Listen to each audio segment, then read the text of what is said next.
కొట్టాడు తీసుకున్నాం మా టైం వస్తుంది మేము కొడతాం అని 6 ఏళ్ల కిందట నంద్యాల ఉప ఎన్నికల్లో ఓడినాక జగన్ సార్ చెప్పిన డైలాగ్ ఇది. అప్పుడు సారు ప్రతిపక్షంలోండే నేనున్నాను నేను విన్నానని పాదయాత్ర చేసి పార్టీని పవర్లకు తెచ్చి సీఎం అయిండు. నడిమిట్లా చంద్రన్న శపథం, వైసీపీ ఓటమి, గెలిచిన కూటమి పవర్లకు వచ్చింది. అదే జగన్ సారు ఇప్పుడు గిట్లా అంటున్నాడు.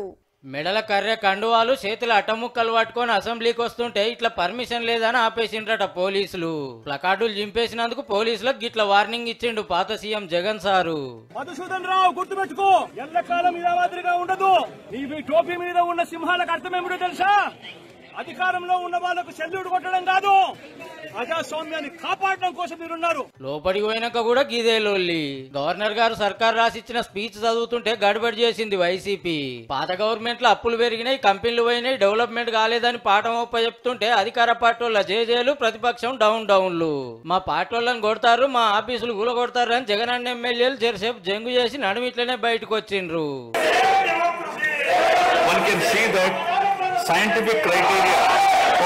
అసెంబ్లీ ఎన్ని రోజులు నడపాలనే బీఎస్సీ మీటింగ్ కు సుధా రాలే జగన్ సారు.